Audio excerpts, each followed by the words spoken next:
2011年10月15日，全球支援佔領華爾街嘅行動將打倒資本主義嘅口號帶嚟香港。喺香港，資本家唔單止壟斷咗經濟，仲壟斷咗決策。99% 嘅人可以點樣去抵抗？永遠唔可以解決嘅問題叫深層次問題。就譬如你話係人口老化嘅問題，人口一定會老㗎。你點能夠解決人家變老呢？呢個老係成就嚟㗎嘛，係咪？貧富差距係根本係我哋有個問題嚟嘅喎，所有資本主義社會都有嘅。由佔領華爾街行動開始，成個運動可以喺世界各地嘅大城市做到一個串聯同埋蔓延擴大。咁呢個係一個好好嘅機會。咁但係今次係好直指呢個全球金融系統佢出現咗嘅問題。即係好多人會覺得呢次係幾罕有嘅，係一次係香港發起嘅反資本主義運動啦，好罕有可以做得成一個運動啦，而喺呢個旗號之下，亦都係而家嘅資本主義系統或者個市場系統係當然好值得反思嘅。我哋係一個係一個上市嘅企業嚟嘅嚇，對我哋嚟講咧嚇，盈利係我哋嘅責任。嗰啲大嘅資本家就係可能從中即係同政府有好多溝通啊，或者有好多默契咁樣啦。咁然之後就令到嗰個甚至一啲法律咧都係向呢啲大財團同埋商家傾斜嘅咯。根本所有政府都唔係幫助緊人民咯，而係幫助緊嗰啲商家大財團去剝削緊啲勞動階級咁樣。譬如你話領匯上市啦，又或者所有公共交通工具啊，去加價，所有嘢佢哋點樣可以唔理民生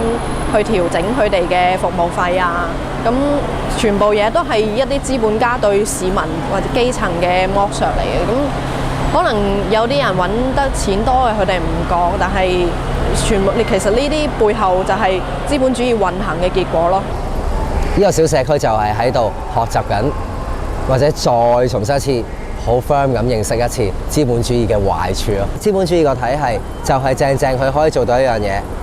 你唔做，第二個做，係啦，你唔肯做剝削嗰個，第二個做剝削你嗰個咯。我見到個堆填區嗰邊啊，個綠色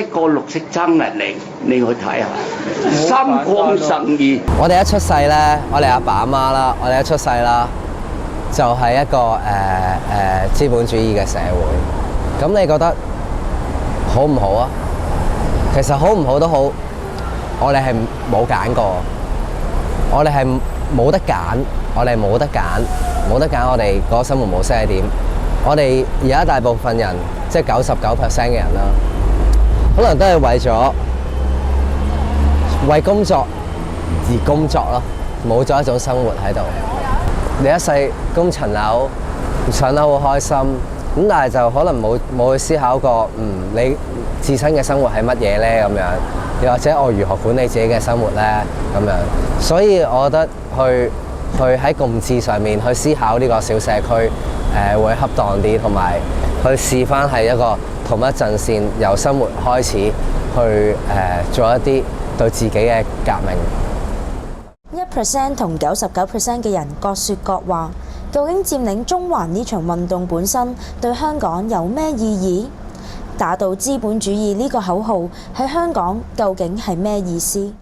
咁但係其實即係左翼其實係相信進步嘅力量，係相信社會平等，更加係相信反資本主義同埋要相信呢個社會主義嘅實現。左翼呢個名詞或者左派呢個名詞，因為受到呢個即係67年嘅抗暴或者暴動嘅緣故，或者呢個中國推行一啲唔係幾好嘅政策，佢嘅獨裁統治而喺香港污名化咗啦。咁希望咧質疑翻呢個新自由主義啊、資本主義啊，佢哋呢啲利潤至上啊，為呢個資本家服務嘅邏輯。咁其實利潤至上為依歸，其實有一個好重要嘅問題就係第一，生產財富嘅人其實係最主要係工人階級，佢哋辛辛苦苦打造我哋今時今日呢個物質條件出嚟。咁但係大部分嘅勞動嘅成果、經濟嘅成果都係俾資本家呢一小撮人，但係擁有呢個生產工具嘅人咧掠奪咗。咁首先呢一樣係唔公義嘅。咁第二樣就係由於我哋呢個資本主義係為咗資本家嘅利潤咧去運作嘅。咁每一次個經濟滑坡嘅時候咧，因為有經濟周期嘅關係咧，咁必然要犧牲嘅就係勞動人民嘅利益啦。咁你見到雖然可能一啲西方國家佢哋嘅勞工好似個生活都比較好咁樣，咁但係其實可能係建基於西方嘅資本家去到發展中嘅國家去剝削第三世界人民啊，甚至好多環境都因為要爭取呢個更大嘅利潤而被佢哋侵害啊咁樣。咁所以我哋覺得咧，長遠嚟講咧，呢個資本主義其實係唔可以持續落去。如果唔係咧，就會令到更多人受壓迫啦，甚至環境都會受到好嚴重嘅破壞。咁希望推進去一個唔單止係政治平等啦，而且咧同時經濟平等嘅一個社會。咁嗰一個就係我哋心目中一個相對比較理想嘅一個社會藍圖。嗱，我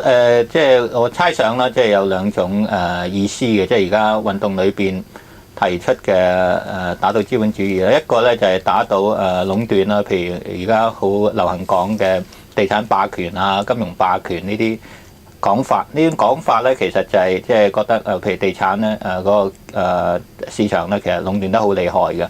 就財富好集中嘅，貧富亦都不均嘅引致嘅效果係。咁呢種就係反壟斷嘅一種講法。另一種咧就係比較泛而講嘅資本主義，包括咧可能係市場啦、反市場化啦、反商品化啦、反私有化啦，以至於反甚至日常生活裏邊即係唔夠多元化、好單一以利潤掛稅啊等等。兩種真正會 touch 到或者係觸及到香港人比較有感覺嘅一個領域咧，就係嗰個第一種意思嘅反資本主義，即係呢啲上層大企業壟斷，以至於佢限制咗我哋好多日常生活裏邊嘅一啲自由啊，以至於我哋嘅生活嘅方法。佔領你可以即係兩種字面上，一個就係即係 to be there 咁啦，佔領就係我走咗去嗰度，即係瞓一輪或者坐一輪，呢就係一種嘅形式啦。但係更深入少少嘅佔領咧，其實就有啲似癌細胞佔領一個人體嗰個意思啦，係改造你嗰個機體嗰個結構或者係嗰種運作嘅邏輯，係咪改造呢一種運作邏輯？咁呢種佔領咧，其實如果喺各個領域咧，係體現係咩嘢咧？即係政府嗰啲務實啊，其實係玩假嘅一啲遊戲。咁而佔領嘅意思，佔領政府咧，即係唔係 to be there 嗰層意思啦。你可以 to be there， 你走去即係政府嗰啲機構，你坐喺佢嗰度，立法會大樓嗰種一種佔領。另一種佔領政府就係佔領佢嗰種邏輯，改造佢嘅邏輯，即係有啲細胞改造佢。咁就係譬如假戲真做嗰種做法，你令到呢個政府咧各種即係動員嘅力量或者係各種嘅forces 咧，係要 push 呢個政府咧係不得不改造佢嗰個運作嘅邏輯。咁呢個係另一種形式嘅佔領。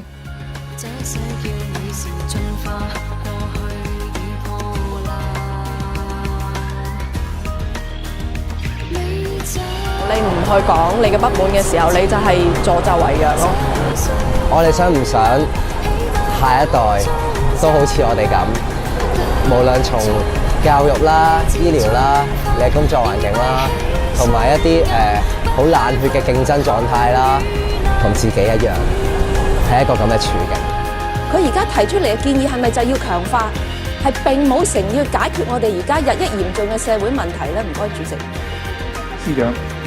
主席，答案係好簡單嘅啫，係。